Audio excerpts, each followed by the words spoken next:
అహింస మెడిటేషన్ ఛానల్కి మీకు స్వాగతం మేడం. ముందుగా మీ పేరు, మీ ఊరు, ఎక్కడి నుంచి వచ్చారు, మీ ధ్యాన అనుభవాలు, మీ ధ్యాన జీవితం మా అహింస మెడిటేషన్ ఛానల్ ప్రేక్షకులకు వివరించవలసిందిగా కోరుకుంటున్నాం madam. Okay madam, thank you. నా పేరు సీతా లక్ష్మి. సీత అంటే ఇంటి పేరు, నా పేరు లక్ష్మి. అయితే మాది దొడ్లేరు గ్రామం అండి. దొడ్లేరు గ్రామంలోనే మేము కూలి పని చేసుకుంటా టైలరింగ్ చేస్తానండి. అయితే అలా రోజు కంటిన్యూగా మామూలుగా వర్క్ చేసుకుంటా ఉంటే రోజు నేను విష్ణు, లలిత అలా చదువుతానండి. ఎక్కువగా లక్ష్మీదేవి పూజలు చేసేదాన్ని. అలాగా అసలు నా జీవితంలో ఇంత భేదతనం ఎందుకుంది, కొంచెం ఆర్థిక పరిస్థితులు ఎప్పుడు ఏది పెళ్ళైన కాడ నుంచి, అంతకు ముందర పుట్టింట్లో అంటే నాకు తెలియదండి ఆర్థిక పరిస్థితి అంటే. ఇంకా పెళ్ళైన కాడ నుంచి ఏంటంటే అంత ఆర్థిక పరిస్థితి. అసలు ఏంటి ఇబ్బంది అని ఎక్కువగా నేను లక్ష్మీదేవికి 1000 సహస్రనామాలని 100 సహస్రనామాలని అలా చేసేదాన్ని. అలా చేసుకుంటూ అసలు ఒక 40 రోజులు ఒక దీక్షగా చేయాలి అని ఒక 40 రోజులు దీక్షగా చేస్తున్నానండి. చేస్తుంటే ఒక 25 రోజులు చేశాను. 25వ రోజు నాకు లేడీస్కి ఎలా అయితే నెల ప్రాబ్లం వచ్చిందో అలాగా వచ్చేసరికి పూజలు ఏమి అంటుకోకూడదు. మరి పెద్దవాళ్ళు చెప్తారు కదా, కనీసం దేవుణ్ణి కూడా ఒక స్మరణ కూడా ఉండకూడదు ఆ 5 రోజులు అని చెప్తారు కదా. అలాగే అని నేను సరే అని మరి ఏం తెలుసుకోకూడదుగా అనుకొని అలా ఉంటే శరీరం మాత్రం ఒప్పుకోవట్లేదు. ఎందుకంటే ఈ 25 రోజులు భగవంతుడి స్మరణలో ఉండి మరి చక్కన ఆపాలంటే శరీరం సహకరించట్లేదు. ఎలా అంటే ఎక్కువగా ఒక ప్రేమ అనేది ఒక భగవంతుడి మీద ఆ ప్రేమతత్వాన్ని ఈ శరీరం ఏ కాడికి ఆహ్వానిస్తుంది. సరే ఏం చేయాలి అని అర్థం కాలేదు. సరే భక్తి ఛానల్ ఎప్పుడు చూస్తుంటాను నేను, వేరే ఛానల్ పెట్టుకోను, వేరే సీరియల్స్ ఏమీ చూడను. అయ్యేసరికల్లా సరే భక్తి ఛానల్కి సరే ఎనిక్కన్నా వద్దామని అట్లా ఎనిక్కి నొక్కానండి. నెంబర్స్ 98 భక్తి ఛానల్ అయితే 97లోనే ప్రియంసి ఛానల్ అండి. అయ్యేసరికల్లా సరే మరి నేను ఎట్లా భక్తి ఛానల్ చూడకూడదు కదా, సరే ఇది కొంచెం సేపు చూద్దాం అని చూశానండి. ప్రియంసి చూడంలోనే ధ్యానం గురించి చెప్పారండి. నాకు బాగా నచ్చేసిందండి. అసలు ఫస్ట్ శాకాహారిగా కావాలి అని అంటే అసలు ఈ ప్రియంసిలో చెప్పిన మాటలు నాకు ఎంత అంటే నా హృదయాన్ని అర్థకపోయాయండి. అంతే అండి, ఇంక అసలు ఇంకా ఆ క్షణమే ఇంకా నాకేదో మంచి మార్గం దొరికేసిందని ఆ క్షణమే ధ్యానంలో కూర్చున్నానండి. ధ్యానంలో కూర్చొని బిర్రకు బిగబట్టుకొని అసలు నేను కదలకూడదు, ధ్యానం అంటే ఇట్లా చేయాలంట అని బిర్రకు బిగబట్టుకొని ఎవరికి పిలిచినా ఏంది అంటే ఎందుకు ధ్యానం అంట ఎందుకు కూర్చుంది అని మా ఆయన వచ్చి అన్నా కానీ నేను అంతే బిర్రకు బిగబట్టుకొని కూర్చున్నానండి ఒక అరగంట. ఇంకా అరగంట అయిపోయింది. ఇంకా లెగుద్దాం అనుకునే టయానికి, ఇంకా కళ్ళు తెరుద్దాం ఒక సెకండ్లో అనుకునే టయానికి నాకు పెద్ద కొండ, ఆ కొండల మీద తాటి చెట్లు, పెద్ద పెద్ద తాటి చెట్లు, ఆ తాటి చెట్లు సందు నుంచి అస్తమించే సూర్యుడు కనిపించాడండి. అదేంటి నేను ఇప్పుడు 3ంటికి కూర్చుంటే ఇలా ఎవరిటప్పుడే పొద్దుగుతుంది, ఏంది నేను పొద్దుగుకిందా అని గబక్కన భయం పుట్టి కళ్ళు తెరిశానండి. చూస్తే ఏమీ లేదు, నాకేం అర్థం కాలేదండి. సరేలేదే మామూలుగా అనుభవాలను కూడా నాకు తెలియదండి ఇవన్నీ. ఇంకా సరే అని అనుకున్న ఏదో మొత్తానికి అస్తమించే సూర్యుడు కనిపించాడంటే సూర్యనారాయణ అంటే కంపల్సరీ భగవంతుడే, నాకేదో భగవంతుడు మంచి ఇస్తున్నాడు అని మనసులో ఒక అనుకొని ఇంకా కంటిన్యూగా మళ్ళీ నేను చేసింది కాక పక్కన వాళ్ళకి కూడా చెప్తున్నానండి. అసలు నాకే తెలియకుండా బాబాయ్ ఇది ఏందో ధ్యానం అంట, నేను ఇలా చేస్తున్నా బాబాయ్, నాకు ఇలా వచ్చింది బాబాయ్, నువ్వు కూడా కూర్చో అని మా ఇంటి పక్కన బాబాయ్ని కూర్చోబెట్టడం, ఆయనకు అనుభవాలు రావటం, మళ్ళీ నాకు వచ్చిన అనుభవాలు మా అమ్మకు చెప్పటం, మళ్ళీ మా అమ్మ కూడా అలాగే ధ్యానంలోకి రావటం. మా అమ్మకు విపరీతంగా కాళ్ళు నొప్పులండి. అయితే అమ్మ నాకు ఇలా అనుభవాలు వచ్చినాయి, నువ్వు కూర్చో కంపల్సరీ తగ్గిద్ది అని చెప్పేదానండి. అయితే మా అమ్మ ఒకరోజు అసలు ఇట్లా అమ్మ నాకు కాళ్ళు నొప్పులుగా ఉన్నాయి అని చెప్తే అసలు ఎందుకు మా అమ్మ కాళ్ళు నొప్పులు వస్తున్నాయి, అసలు తగ్గమని అడుగుతా ఉండు అని నేనేందో తెలియక అలా గబక్కన ధ్యానంలో కూర్చున్నానండి. కూర్చోంగలోనే మా అమ్మ నాకు కొంచెం ధ్యాన స్థితి పట్టి నాకు డీప్కి వెళ్ళిపోయానండి. మా అమ్మ అడవిల్లో పెద్ద అడవిల్లో పెద్ద కట్టెల మోపులు ఎత్తుకొని కొండ దిగుతున్నట్టు కనబడదండి. నాకు తెలియకుండానే నా కళ్ళం నీళ్లు పటపట రాలిపోతున్నాయండి. అయ్యేసరికల్లా మా అమ్మ ఇంత కష్టపడ్డదా, అందుకని కాళ్ళు నొప్పులు వచ్చాయి. అయ్యో ఇంత కష్టపడ్డది మా అమ్మగారని ఒకటే బాధపడతంటే మా పిల్లలు అమ్మ నువ్వు ధ్యానంలో కూర్చొని కళ్ళంపు నీళ్ళు పెడుతున్నావేంటి అని అంటే, సరే నన్ను చిన్నగా ధ్యానం నుంచి బయటకు వచ్చేసి అయ్యా అమ్మమ్మ ఇలా కట్టెలో మోసిందంట, అందుకని కాళ్ళు నొప్పులు వచ్చినాయి, నాకెందుకు ఇలా కనబడ్డదిరా అని అంటే, ఏందమ్మా ఏంది నువ్వు మాట్లాడేది, లేదు నువ్వు ఉండు ఇప్పుడే నేను అమ్మమ్మకు ఫోన్ చేసి అడుగుతా, అది కనుక నిజమైతే మేము కూడా ధ్యానం చేస్తాం అని అన్నారండి. అనేసరికల్లా సరే అడిగి చూడండి అయ్యా అని అన్నానండి. అమ్మకే ఫోన్ చేశారు అమ్మగారికి. చేయంగానే అమ్మ మాట్లాడి, అవునయ్యా నేను కట్టెల మొప్పులు మోసాను, చాలా పనులు చేశానమ్మా, ఇంత కష్టపడబట్టి ఇప్పుడు ఇట్లా నొప్పులు వచ్చేసాయని చెప్పింది. చెప్పేసరికల్లా మా పిల్లలు ఆశ్చర్యపోయారండి. ఆశ్చర్యపోయి అమ్మ అసలు ఈ ధ్యానం ఏందో చాలా వెరైటీగా ఉందమ్మా, అసలు చాలా చాలా మార్పులు ఉన్నాయమ్మా అని అన్నారు. మాకు బయట ప్రపంచం తెలియదండి అసలుకి. అట్లాంటోళ్ళం సరేనని ఇంకా అలా అలా కంటిన్యూగా చేస్తున్నామండి. ఒకరోజు నేను మా వారిని మీరు అసలు మంచిగా ఆలోచించలే, ఎట్లా పడితే అలా మాట్లాడుతున్నారు, అసలు మీరు మంచివేనా అని అరిశానండి. అరిచి ఏం చేశానంటే ధ్యానంలో కూర్చున్నానండి. మా ఆయన్ని అరిసేసా. సాయంత్రం మామూలుగా యథామామూలుగా ధ్యానంలో కూర్చున్నానండి. కూర్చుంటే పత్రిజీ గురువు గారు వచ్చి ఒక టీం తోటి వచ్చి, అది ఎట్లా లాల్చీ వేసుకొని ఒక టీం గబా గబా గబా గబా వచ్చారండి. ఒక 10 మంది పత్రిజీ గురువుగారు వచ్చారు, గురువుగారు వచ్చారు, గురువుగారు వచ్చారు అంటున్నారండి. అనేసరికి అవునా గురువుగారు అని నేను పత్రి సార్ ఉన్నప్పుడే ధ్యానంలోకి వచ్చాను. అవునండి, పత్రి సార్ ఉన్నప్పుడే నేను ధ్యానంలోకి వచ్చాను. రోజుకి 8 గంటలు ధ్యానం చేస్తారు. ఇప్పుడైతే 3 గంటలు చేస్తున్నానండి. మీరు శాకాహారులుగా మారిపోయారా మేడం? ఎమ్మటేనండి, కుటుంబం మొత్తం శాకాహారం. అసలు ఈ ధ్యానం అనే పరిచయం అయినాక తక్షణమే మానేసామండి. ఎలా అంటే అసలు ఆ క్షణమే ధ్యానంలో ఎలా కూర్చున్నామో, తర్వాత కొన్నాళ్ళు ఒక నెల తెలియకండి మేము గుడ్డు వాడామండి. తర్వాత కూడా ఈ ఫ్రీఎంసీలో చెప్పారు అసలు గుడ్డు ఎల్లిపాయ తినకూడదండి. తక్షణం ఎల్లిపాయలు ఒక అరకిలో వెల్లుల్లి కూడా మానేశారు. అసలు ఇంకా ఎమ్మటే పడేసానండి, డస్ట్బిన్లో వేసేసారు. ఇంకా కోడిగుడ్డు కానీ ఏదైనా మా పిల్లలైతే ఇంకా అసలు నాకంటే ముందరనే రెడీ అయినట్టు వాళ్ళు అమ్మ అలాగే అసలు తినొద్దు పాపం, వాటి ప్రాణాలు మనం తీయొద్దు అని రెడీగా అసలు ఉంది. అసలు వద్దంటే వద్దు. ఇప్పటికి కూడా ఏ నాడే వాళ్ళ ఆలోచన కూడా వాళ్ళలో లేదు. ఎందుకంటే వాళ్ళే గ్రేట్ మాస్టర్స్ మేడం. అసలు అయ్యేసరికల్లా ఇంకా అలా ధ్యానం అనేది అట్లా సార్ వచ్చారండి. టక టక టక సార్ వచ్చారు, పత్రిజీ గురుగారు. వచ్చేసరికల్లా అమ్మ సార్ వచ్చారని నేను లేచి నిలబడ్డానండి. దగ్గరకు వచ్చాడండి, దగ్గరకు వచ్చి దగ్గరగా నిలబడ్డాడు. కల్లా కదండి అయినా సరే ఏందా అని ఇంతగా చూస్తున్నానండి. ఒక తులసి చెట్టు చూపించాడండి. ఒక తులసి చెట్టు, ఒక ఉల్లి చెట్టు, ఒక కలమంద చెట్టు అండి. ఆ టయాన్ని మరి ఇంకా ఆ ఒక స్వప్నంలో అలా ఉన్నాయండి ఆ 3 చెట్లు. ఫస్ట్ ఉల్లి చెట్టు చూపించాడండి. ఈ ఉల్లి చెట్టు మనం సమానం అన్నాడు. తర్వాత కలమంద చెట్టు చూపించాడండి. తర్వాత ఈ కలమంద చెట్టు మనం సమానం, ఇలా ఇలా అది ఇలా కిందకి పైకి మనం ఆ చెట్లు సమానం. మరి ఈ తులసి చెట్టు ఉంది, ఈ తులసి చెట్టు మనం సమానం. ఇక్కడ సమాజంలో ప్రతి ఒక్కరు సమానం అని అన్నాడండి. అనేసరికి అన్నాడు, ఈ 3 విషయాలు చెప్పాడు. ఇంకా టక టక టక వచ్చిన గబగబా వెళ్ళిపోయారండి. వెళ్ళిపోయేసరికల్లా సార్ వెళ్ళిపోయారా అన్నాను. సరే అన్న.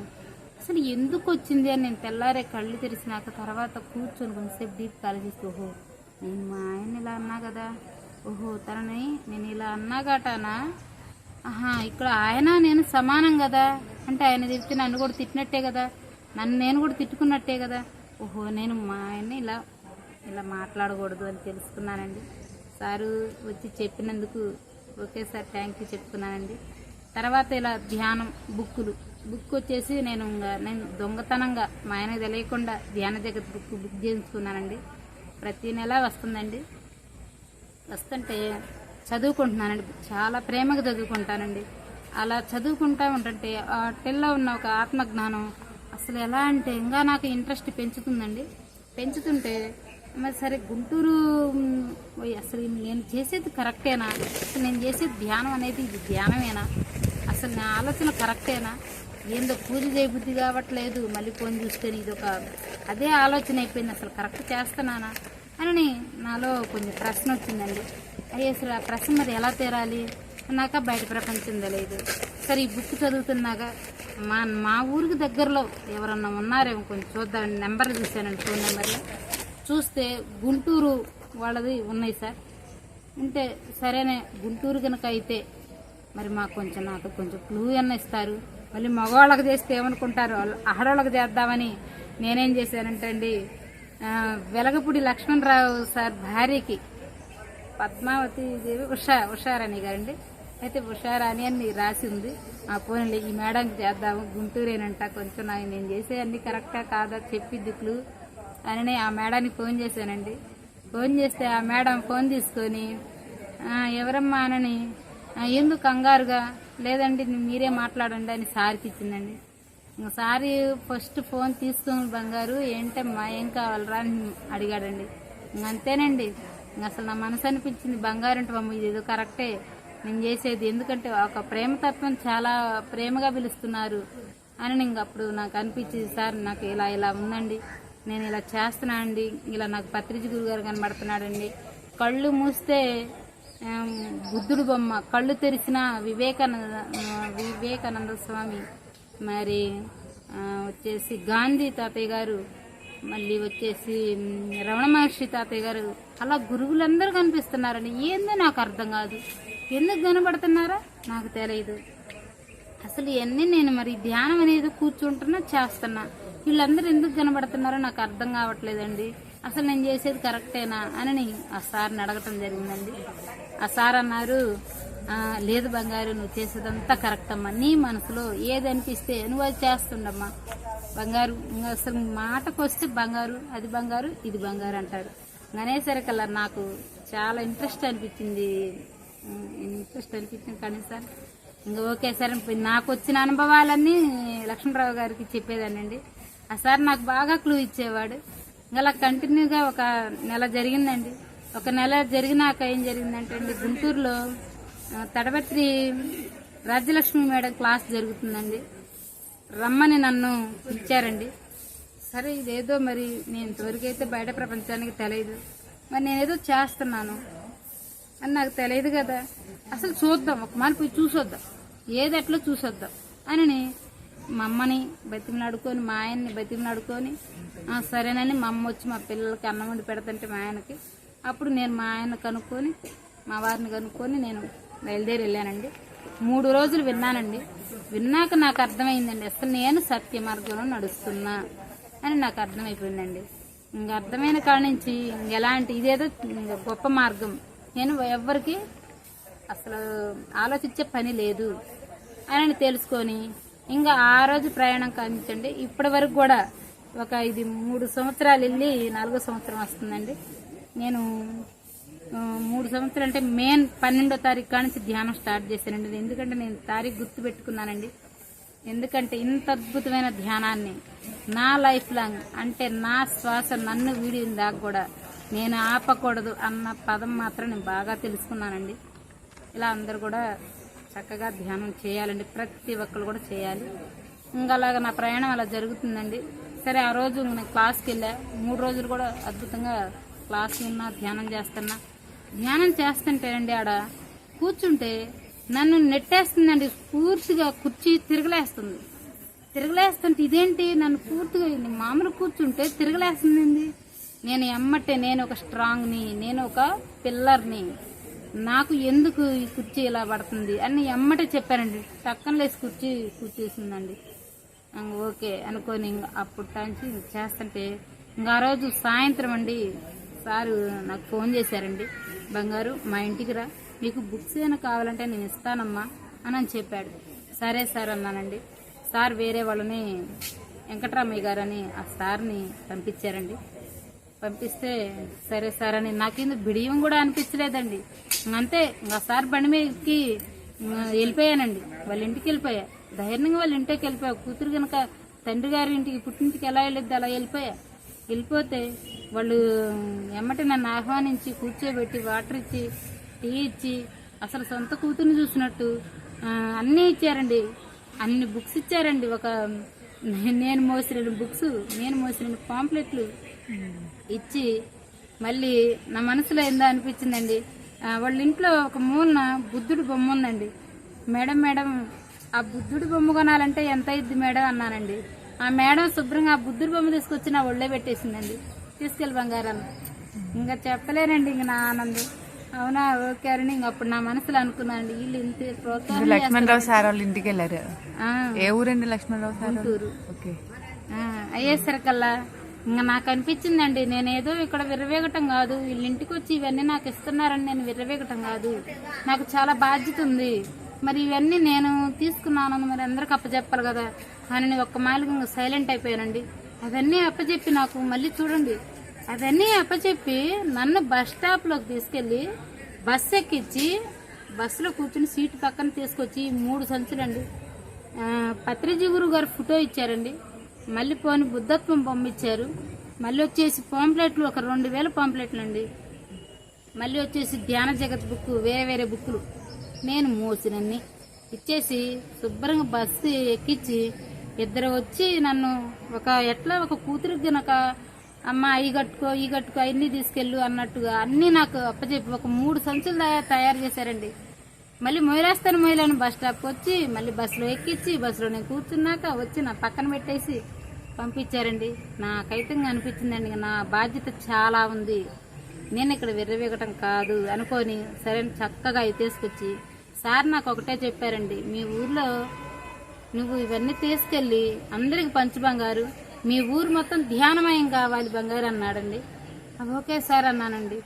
ఇంకా మళ్ళీ మీ ఊర్లో పెసిరింటికి ఇవ్వండి ఫస్ట్, తర్వాత గ్రామ పంచాయతీకి ఇవ్వండి అని అన్నారండి. అదేంటి నేను అసలు బయట ప్రపంచమే నాకు తెలియదు, అసలు ఈ ప్రెసిడెంట్ ఇంటికి ఎట్లా వెళ్ళాలి సరే అన్నాడుగా, సరే సార్ అన్నానండి.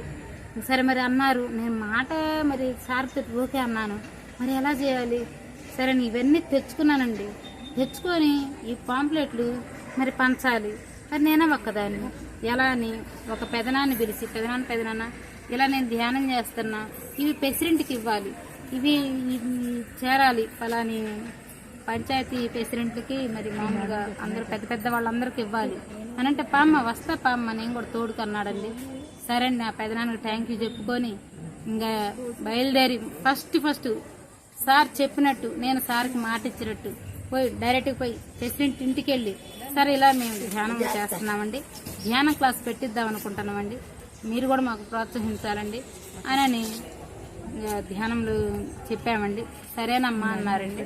ఇంకా తీసుకున్నారు పాంప్లెట్ తీసుకొని సరే అండి ఇంక ఊరు మొత్తం అండి ఒక 3 రోజుల్లో 2000 పాంప్లెట్లు కూడా పనిచేశానండి. పెద్దవాళ్ళ సాయం తీసుకొని 2000 పాంప్లెట్లు 3 రోజులు మొత్తం ఊరు మొత్తం పనిచేశానండి. మీరు ధ్యానం నేర్చుకోవడంతో పాటు చక్కగా మీ గ్రామంలో అందరికీ ధ్యాన ప్రచారం కూడా చేస్తున్నారు. పాంప్లెట్ పంచానండి. పంచి ఇంకా సరే మరి సార్ ఫోన్ చేసామా మీ ఊర్లో క్లాస్ పెట్టించుకోమ్మా అన్నారండి. మరి బయట ప్రపంచం తెలియదు, మరి క్లాస్ అంటే ఏంటి, మరి ఎలా పెట్టించుకోవాలి, నేను ఆడెళ్ళి వింటే బాగుంది, మరి ఎట్లా సార్ అని నేను అడిగానండి. ఏం లేదమ్మా మీ ఊర్లో మీ దగ్గరలో ఏదన్నా గుడి ఉంటే ఆ గుడిలో పెట్టించుకో, మేము మాస్టర్స్ని పంపిస్తామన్నారండి. సరే ఇంకా ఆ ధైర్యం చొప్పున సార్ ఏం చేశారంటే వెలగపూడి లక్ష్మణరావు సారు, అమ్మ నీకు దగ్గరలో ఉన్న మాస్టర్స్కి నేను ఫోన్ చేసి చెప్తానమ్మా, నువ్వు ఇబ్బంది పడే పని లేదు బంగారు అని అన్నాడండి. సరేనని ఇంకా నేను సైలెంట్ అయిపోయానండి. నాకు దగ్గరలో ఉన్న గణపవరం రాజ్యలక్ష్మి మేడానికి ఫోన్ చేసి ఆ రాజ్యలక్ష్మి మేడమే బండేసుకుని మా ఊరు వచ్చేసిందండి. మా ఊరు వచ్చి రామాలయంలో ఇదిగో క్లాస్ పెట్టుకోమని చెప్పి సపోర్ట్ ఇచ్చి 40 రోజులు మాస్టర్స్ ప్రతిరోజు మాస్టర్స్ పెద్ద మాస్టర్స్ని మాట్లాడి ఆ 40 రోజులు కూడా అసలు చాలా బాగా క్లాసులు జరిగినాయండి. 25 మంది 30 మంది తగ్గకుండా వచ్చారండి. అసలు వచ్చిన వాళ్ళు అప్పుడు వచ్చి ధ్యానం చేసిన వాళ్ళు ఒక 10 మంది మాత్రం కంటిన్యూగా చేస్తున్నారండి. అసలు ధ్యానం ఇప్పటికప్పుడు అసలు ఆగిందే లేదు. మేము ఇప్పుడు ప్రతి ఒక్క చాటుకి ఎక్కడికి వెళ్ళాలన్నా సరే 15 మంది 20 మంది టీమ్గా వెళ్ళిపోతామండి. ఆ ఒక క్లాసే మమ్మల్ని మార్చేసింది. అలా చేసుకుంటూ వెళ్తున్నామండి. ఎన్నో అసలు ఎంతో ఆనందం అండి. ఇంకా అలా జరుగుతూ ఉందండి. అలా జరుగుతూ ఉంటే మేము ఒక బెండ తోట వేసామండి. బెండ తోట వేస్తే మరి బెండ తోటలో అంతకుముందులో మేము విపరీతంగా మందులు కొట్టేవాళ్ళం అండి, మందులతో పండించేవాళ్ళం. అయ్యేసరికల్లా మరి బెండ తోట మందులు కొట్టాలంటే మరి ఆ పురుగుని చంపాలి, మరి పాపం అది కూడా బతకడానికి వచ్చింది కదా. మరి ధ్యానంలో మనం తెలుసుకుంది అది ప్రతి ఒక్క జీవి ఉండాలి కదా భూమి మీద. మరి అలా ఈ పురుగులకి నేను మా ఆయనకు ఒకటే చెప్పానండి, లేదండి మనం మందు కొట్టొద్దు, ఆ పురుగులు మనం చంపలేము, అవే తిన్నాయండి. ఉన్నకాయే మనం కోసుకుందాం అండి, తిన్నకాయని తినేవ్వండి అని అన్నానండి. అట్ట నువ్వు భలే చెప్పావులే, ముందు కొట్టాలా అని అన్నాడండి. లేదండి అట్ట కొట్టడానికి వీల్లేదని ఇద్దరం వాదన వేసుకున్నామండి. వాదన వేసుకొని లేదు కోరాజన్ ముందు కొట్టాల్సిందేను, రేపు కొట్టిద్దాం అన్నాడండి. అంటే ముందు కొడితే పురుగులు చనిపోతాయి అనుకొని మనసులో అట్లా అనుకున్నానండి. అనుకొని సరేనని ఇద్దరం బెండకాయలు కోస్తున్నామండి. బాగా ఎండ ఎక్కువగా ఉందని మా చేను పక్కనే ఒక యాప్ చెట్టు ఉంటే ఆ యాప్ చెట్టు కిందకి వెళ్ళామండి. మా వారు కొనుక్కొని నిద్రపోతున్నారండి. నేనేం కూర్చోలేక ధ్యానంలో కూర్చున్నానండి. ధ్యానంలో కూర్చొని ఒక 5 నిమిషాలకే నేను డీప్కి వెళ్ళిపోయానండి. వెళ్ళిపోయినాక నాకు పెద్ద పెద్ద ఏనుగులు, ఒక పెద్ద ఏనుగు, ఒక పిల్ల ఏనుగు మా చేలో బెండ చేలో ఒక దరెమ్మటి ప్రత్యక్షమైనాయండి. ప్రత్యక్షంగా ఆంగ్లోనే మరి నేను ఎలా చెప్పాను నాకైతే తెలియదండి. ముందు కొట్టండి అని చెప్పానండి. కోరాజన్ వయసు ముందు కొట్టండి అని చెప్పానండి. అంతేనండి. ఆ ఏనుగు పెద్ద ఏనుగు అయితే పెద్ద తొండంతో ఎలా అంటే అట్లా పెట్టి అలా ఊదినట్టు ఉఫ్ అని ఊదినట్టు చిమ్ముతుందండి. అలా చేనంతా చిమ్మిందండి. ఒక మూలకు మాత్రం తగలలేదండి. ఆ ఏనుగు ఈ ఏనుగు ఇద్దరు చిమ్మారు. చిమ్మితే ఒక మూల తగలలేదండి. మూల తగలలేదు, ఆ మూల తగలలేదు అని 2 టిప్పులు చెప్పానండి. పాపం ఏనుగు కష్టంగా ఆ కాలు అంతలా కాలు వేసుకుని కాలు లేక బురదలోంచి పైకి లేపిందండి. నేను ఎమ్మటే అన్నా అండి, వద్దు బంగారు, నువ్వు అంతలా కాలు అంత కష్టంగా లేపి నువ్వు ముందరకు జరగొద్దు, ఆ మూల తడవపోతే మళ్ళీ అన్నానండి. తక్షణం ఆ ఏనుగు కాలు కింద పెట్టేసిందండి. ఇంకా కాలు కింద పెట్టేసింది, మాయమైపోయామండి. ఆ 2 ఏనుగులు మాయమైపోయినాయి. నేను కూడా ఇంకా ధ్యాన స్థితిలోంచి మామూలుగా వచ్చేసాను. ఇదేంటి నాకు ఇలా కనబడ్డది, మరి కోరాజన్ మందు కొట్టానన్నాను అనుకుంటున్నాను, మరి ఏంది ఏనుగులు వచ్చాయి కొట్టాయి, ఏంది ఇది, ఏది నిజం ఏది అబద్ధం అని నేను ఆలోచిస్తా ఉన్నానండి. ఇంతలోని మా ఆయన లేండి అన్నానండి. లేచాడు. ఏమండి నేను ముందు కొట్టించారండి అని. ఏంది ఎట్ట కొట్టించావు, ఏందో నాకు ఇలా కనబడ్డాయండి, ఇలా ఏనుగులు వచ్చాయి కొట్టాయి అని చెప్పానండి. చెప్తే మా ఆయన నీ ఎచ్చులు ఆపలే అన్నాడండి. అంటే ఎచ్చులు అంటారా, సరే అయితే అని మెదలకుండా ఉన్నానండి. మెదలకుండా ఉండగా నేను సరేనని ఆ రోజు మా ఈ బెండకాయలండి 34 కిలోలు అయినాయండి. కరెక్ట్ కాటా ఇస్తే 34 కిలోలు అయినాయి. ఇంకా తెల్లారే ఇంకా ఇంటికి వెళ్ళిపోయామండి. తెల్లారి మళ్ళీ యథాస్థితిగా బెండకాయలు కొట్టడానికి చేనుకి వెళ్ళామండి. చేను మొత్తం మారిపోయిందండి. అసలు మారిపోయి మేము ఆశ్చర్యపోయాం. అసలు పూతలు అంతా అసలు ఆకు చాలా ఫ్రెష్గా ఉందండి. ఫ్రెష్గా ఉండేసరికి ముందర మా ఆయన ఆశ్చర్యపోయాడండి. ఆశ్చర్యపోయి ఏంది ఇలా మారిపోయిందని ప్రతి ఒక్కరు రోడ్డుని వెళ్ళేవాళ్ళు అంటున్నారమ్మా, ఏం ముందు కొట్టించావు, ఏం చాలా బాగుందిగా అంటున్నారండి. అనేసరికల్లా లేదు వేరే ఏం చదువుతూ ఇట్లా అని చెప్పలేక కోరాజన్ కొట్టించాలి అని చెప్పేదానండి. ఇంకా అసలు మా ఆయన అయితే ఆశ్చర్యపోయారండి. ఇంకా ఆ రోజు బెండకాయలు మళ్ళీ తెల్లారి మేము బెండకాయలు కోసి కాటా ఇస్తండి 56 కిలోలు అయినాయండి. 34 కిలోలైన బెండకాయలు తెల్లారేపటికల్లా 56 కిలోలు అయినాయండి. మా వారైతే అసలు ఆశ్చర్యపోయి ఇంక అసలు నోటెప్పుడు మాట రాలేదండి. అంతకుముందు నన్ను తిట్టేవాడు, ఏంది ఇలా కూర్చుంటావు దెయ్యం కూర్చున్నట్టు, ఏంది నీ ధ్యానం అని అరిసేవాడండి. ఇంక అసలు నోటెమ్మట మాట రాలేదండి. అలా వారం రోజులు కూడా బెండకాయలు తగ్గకుండా అసలు చేను చూస్తే ఒక ముందు కొడితే ఎంత ఫ్రెష్గా ఉంటుందో అంతకంటే ఇంకా ఫ్రెష్గా ఉందండి. ఇంకా అలా అమేజింగ్ మేడం. అసలు ధ్యానం ద్వారా మీరు పంటను కూడా మందు లేకుండా మీ ధ్యాన శక్తితో మాస్టర్సే వచ్చేసి మీ పంటను పండించేశారు. అయితే అలా జరిగిందండి. అయ్యేసరికల్లా నేనేదో కొంచెం ఇయ్యే ఆలోచనలు అండి. ఏంటంటే నేను మరి ఇవన్నీ మాట్లాడే విధానంలో అంత కరెక్ట్గా ఉన్నానా, లేదా నేను ధ్యానం చేసే విధానంలో కరెక్ట్గా ఉన్నానా అని నేను అంత ప్రశ్నించుకోవటం, నాకు నేను మరి ఎవరు చెప్పేవాళ్ళు లేక ఎలా చేస్తుంటే నన్ను ఏదో పత్రిజీ గురువు గారు అండి, చిన్న పిల్లని పత్రిజీ గురువు గారు ఒళ్ళు లేదమ్మా లేదు నువ్వు అంత కరెక్ట్ చేస్తున్నావు ఇలా నన్ను జోలపాడినట్టు ఇలా నన్ను బుజ్జగిస్తున్నట్టు అలా వచ్చిందండి పత్రిజీ గురువు గారితో నాకు ఒక అనుభవం. సరే అండి మళ్ళీ ఇంకొచ్చేసేమో ఇంకా అలా బెండ తోట అయిపోయిందండి. సరే దాంట్లో ఒక అనుభవం మా ఆయనకు అర్థమైపోయింది. సరే ఇంకా అసలు నో అనే మాట లేకుండా సైలెంట్ అయిపోయి ముందు నాకు ప్రోత్సాహం ఇస్తున్నాడండి. మళ్ళీ మా వారికి కూడా జ్వరం వచ్చి విపరీతంగా 3 రోజులు టాబ్లెట్లు వాడుకొని 3 రోజులు తగ్గపోతే ఇంకేం చేశాడంటే ఏం చేయాలో ఆయనకి తెలియక నేనే ధ్యానం చేసుకోమంటే తనకు అర్థం కాక చేసుకోవట్లేదండి.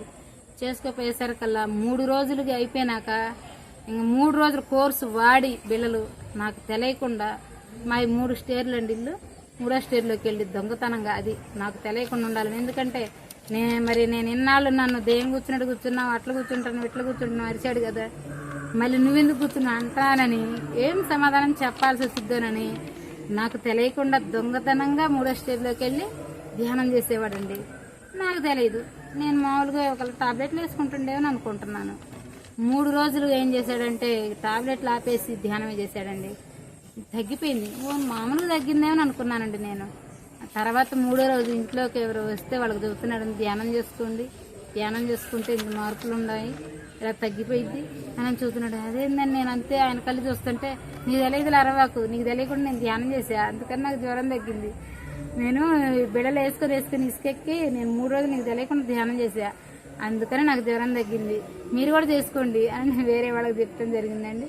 పోనీలేండి సరేనని ఇంకా అట్లా కంటిన్యూగా మా పిల్లలైతే ధ్యానం చేయపోయినా కానండి అసలు వాళ్ళు ఫస్ట్లోనే మాకు ఎంత ప్రోత్సాహం అంటే మేము చేసే ప్రతి ఒక్క దాంట్లో కూడా ప్రోత్సాహం అండి.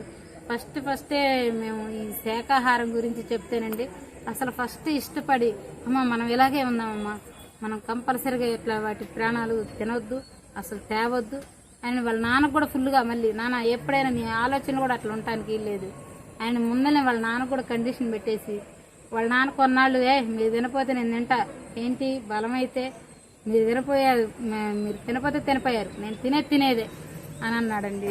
ధ్యానం చేస్తే చేసా, తినాల్సిందే, తినపోతే ఎలా ఆమంతే చెప్పిద్ది అని అన్నాడండి. మా పిల్లలు మాత్రం సరసమేర నువ్వు ఇంట్లో తెస్తే మేము ఒప్పుకోమని అసలు ఊరుకోలేదండి. ఇంకా అయ్యే రకాలు అయితే ఇంట్లోకి తేనలే, నేను బయట తింటాలే అని అన్నాడండి. కొన్నాళ్ళు అట్నే ఒక 2-3 శాకాహార ర్యాలీకి మా ఫ్యామిలీ వెళ్ళామండి. చూశాడు తను కూడా. ఇంకెక్కడికి వెళ్ళినా కానీ ఇంకా అసలు ఆ మాంసం ముచ్చట ఎత్తితేనే మా ఫ్యామిలీ ఒప్పుకోమండి. అసలు మేము ఏంటంటే ముందర బంధువుని కూడా వదిలేసామండి. ఏమైనా వాళ్ళ ప్రోగ్రాంలో ఏమైనా వస్తే సత్యమ్మ తల్లి కాడికని మరి బంగారం మైసమ్మ కాడికని మేము వెళ్తున్నాము రమ్మనంటే మేము ఎమ్మటే ఫోన్ తీయటం, లేదు బాబు గారండి మేము రాము, మేము అట్లాంటి వాటికి రావట్లేదు, మా ఇంట్లో పాత్రలతో సహా మారిపోయినాయి, మేము అలాంటి వాటికి రాము, ఇంకేదైనా ఉంటే చెప్పండి వస్తాం అని చెప్తే వాళ్ళు అదేంటి అప్పటికైతే ఫోన్ పెట్టేసి తర్వాత వేరే వాళ్ళకి చెప్పటం అంట, ఎలా వీళ్ళు చేశారు ధ్యానం మొహాన్నే చెప్పాలా అని అనేవారంట. మేమైతే మొహాన్ని చెప్పేసేవాళ్ళం అండి. వాళ్ళు ఏమనుకుంటే మాకు సంబంధం లేదు అనుకునేవాళ్ళ. ఇంకా అలాగా అందరికీ వీళ్ళు ధ్యానం చేస్తారని ప్రస్తుతానికి ఊరు మొత్తం తెలిసిందండి. మీరు ధ్యానం ద్వారా చక్కగా వ్యవసాయ భూమిని మందులు కొట్టుకోకుండా ధ్యానం ద్వారా పండించుకున్నది చాలా గ్రేట్ మేడం. అసలు మీ ధ్యాన శక్తితో. ఇంకోటి అండి, మేము ఒకప్పుడు ఆర్థిక పరిస్థితి అంత ఇబ్బందిగా ఉంది కదండి.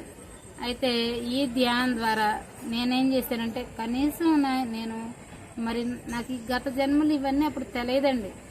అయితే నాకు అవన్నీ తెలియక నా ఆర్థిక పరిస్థితి కనీసం నాకు తినటానికి ఉంటే చాలు అని తృప్తిపడి ధ్యానంలో కూర్చునేదాన్నండి. నాకు తెలియకుండా నేను టైలరింగ్ చేస్తానండి. అసలు ఎక్కడెక్కడోళ్ళో వచ్చి నాకు బట్టలు పట్టించి నాకు ముందనే డబ్బులు ఇచ్చి అసలు నాకు ఆర్థిక పరిస్థితి అనేది తెలియకుండా జరిగిపోయినాయండి. అసలు నేను డోక్రా కట్టాలనుకోండి, ఒక రోజైతే అసలు 3వ తారీఖు కూడా వచ్చింది, ఇంట్లో 100 రూపాయలు, ఏం చేయాలో అర్థం కాల, నాకేం అర్థం కాలేదండి. అసలు 3వ తారీఖు వచ్చింది, ఇంట్లో 100 రూపాయల డబ్బుల్లో, రేపు లేదు ఎల్లుండి 5వ తారీఖు కల్లా 5,000 కట్టాలి, ఎలా కట్టాలి నాకేం అర్థం కాలే, ఎవరితో మాట్లాడాలో అర్థం కావట్లా. సైలెంట్ అయిపోయి సైలెంట్ కూర్చున్నానండి. అంతే ధ్యానానికి కూర్చుంటే మా సొరుగులోంచి పెద్ద జలపాతం ఫాస్ట్గా వస్తున్నాయి. పత్రిజి గురువు గారు వచ్చేది వస్తున్నాయి వెళ్తున్నాయి, ఏదైనా అంతే అని అన్నాడండి. అలాహా సరేలే ఏంది ఇలా వచ్చిందో సరే అని అనుకున్నానండి. కళ్ళు తెరిచాను. 1 గంట గడిచిందండి. గంట గడిస్తే నాకు రావాల్సినవన్నీ టకా ఒక్కరోజే వచ్చేసి నేను 2,000 వచ్చేసి మళ్ళీ వచ్చేసి వేరే వాళ్ళు బట్టలు పట్టించి ఒక 3 డ్రెస్సులకే 1000 రూపాయలు ఇచ్చిపోవటం, మరి 2-3 జాకెట్లకే ఇంకా గుడిదిగానిలే అంటాం ఒక 1000 రూపాయలు ఇచ్చిపోవటం. 5వ తారీఖు నేను డోకరా కట్టేశానండి. ఆశ్చర్యం వేసిందండి. అసలు ఈ ఒక ధ్యానం ఎంత అద్భుతం అంటే జనం ఈ అమ్మాయికి ఏదో డబ్బులు ఇస్తున్నారట్టుకుంటా ధ్యానులు, లేకపోతే ధ్యానం అని ఎందుకు చేసిద్ది, ఏమకేదో లాభం ఉంది, లాభం ఉంటానే చేస్తుంది, లేకపోతే చెయ్యదు, వాళ్ళు పైనుంచి ట్రస్ట్ వాళ్ళు డబ్బులు పంపిస్తున్నారు ఏమిటి, అందుకనే ధ్యానం చేస్తుంది అన్నారండి. మహాన్ని కూడా అడిగారండి, అవునండి ఇస్తున్నారు, మా నాన్న పైన నుంచి ఇస్తున్నాడు అని చెబుతానండి. ఇంక వేరే ఏం చెప్పను, వేరే వాళ్ళకి వివరాలు ఏం చెప్పను. నేను ధ్యానం చేసుకోండి, పైనుంచి మా నాన్న ఇస్తాడు, పైనుంచి అంటే ఏ పైనుంచి అని కూడా వాళ్ళకి ఎవరైనా చెప్పనండి. ఎందుకంటే ఇవన్నీ ఎందుకండి, వాళ్ళు ఏంటంటే ఎవరో ఇస్తున్నారు అనుకుంటున్నారు, సరే అలాగే అనుకోండి అని నేను మెదలకుండా ఏ కాడికి ధ్యానం చేసుకోండి, మీ ఆరోగ్యాలు బాగుంటాయి ఫస్ట్ అలా చెప్తారండి. కానీ ఒకటి ధ్యానం అనేది ఆరోగ్యపరంగా కాకుండా ఆత్మపరంగా అండి. నేను చిన్న వయసు కాడికి చాలా కష్టాలు పడి, చాలా కష్టాలంటే ఒక ఆడపిల్ల ఇంత కష్టాలు ఏ ఆడపిల్లకి రాకూడదన్నంత సిచ్యువేషన్లో పడ్డానండి. నా తల్లిదండ్రులు చాలా ప్రేమగా పెంచారండి, అసలు ఎంత ప్రేమ అంటే అంత ప్రేమ. మా నాన్నగారు అయితే అసలు ఒక బ్రాహ్మణుల అమ్మాయిని కూడా అలా సాగుతారో లేదో అది నాకైతే తెలియదండి, అంత ప్రేమగా సాకేవాడండి. ఎలా అంటే అసలు ఏ ఒక్క చిన్న విషయమైనా దగ్గరకు వచ్చి ఎంత ప్రేమతత్వం అండి, అసలు ఎంత ప్రేమతత్వం అంటే ఇప్పుడు ఈ పిరమిడ్ మాస్టర్లే నాకు గుర్తొస్తారండి. అంత ప్రేమతత్వంగా నీకు ఏది కావాలంటే అదమ్మా, నీకు ఇట్లా కాదమ్మా ఇట్లా, అట్లా కాదమ్మా ఇట్లా అని ఎంత ప్రేమతత్వం చెప్పేవాడండి. మా నాన్నగారు వెళ్ళిపోయినాక నాకు అసలు అట్లాంటి గొప్ప మాస్టర్స్ ఈ ధ్యానంలోకి వచ్చినాకే ఉన్నారండి. అసలు అంతకు ముందులో అయితే మా నాన్న లేకపోయేసరికి నేను ఒంటరిదాన్ని అయిపోయానండి. మా నాన్న హార్ట్ అటాక్ వచ్చి చనిపోయారండి. ఇంకా తర్వాత ఈ ధ్యానం అనే పరిచయంలో అసలు ఎంత అద్భుతం అంటే ఇంకా మా నాన్న లేని లోటు లేదండి.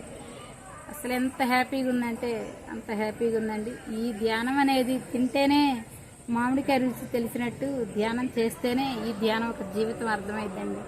ఎన్ని చెప్పుకున్నా తక్కువేనమాట ధ్యానం అనే పదంలో. ఓకే అమ్మా, మీ విలువైన సమయాన్ని మాకు కేటాయించి ఎన్నో విలువైన జ్ఞానవంతమైన విషయాన్ని చక్కగా వ్యవసాయ రైతులకి, ప్రతి ఒక్క రైతుకి మీరు ఇచ్చే సందేశం ఏంటి? ప్రతి ఒక్క రైతు కూడా అండి ఫస్ట్ ధ్యానం చేయాలండి. మనం విత్తనం వేసామంటే ఫస్ట్ ఆ విత్తనాలు ఒక ఫెరిమెంట్లో పెట్టుకొని ఒక 3 రోజులు ఫెరిమెంట్లో గడిచినాక తర్వాత తీసుకెళ్లి భూమిలో వేయాలండి. అప్పుడు భూమిలో నాటుకున్నాక మనం ఒక రోజన్నా ధ్యానం మన చేలో చేస్తే ఆ బీజం అనేది వచ్చేసి ఆ ఒక మొలక అనేది స్వేచ్ఛగా వచ్చేసి ఎంత ప్రేమతత్వంతో ఉంటాయో గమనించుకొని ఆ ఒక పంటని మనం గమనించే తీరు కనుక ఉంటేనండి మనం మందులు కొట్టాల్సిన పని లేదండి, కంపల్సరీగా మార్పులు వస్తాయండి. ఇది పక్కా, ఎందుకంటే మేము అనుభవించాం కాబట్టి అని చెప్తున్నానండి. కంపల్సరీగా అందరూ ధ్యానం చేయాలి ప్రతి ఒక్క రైతు.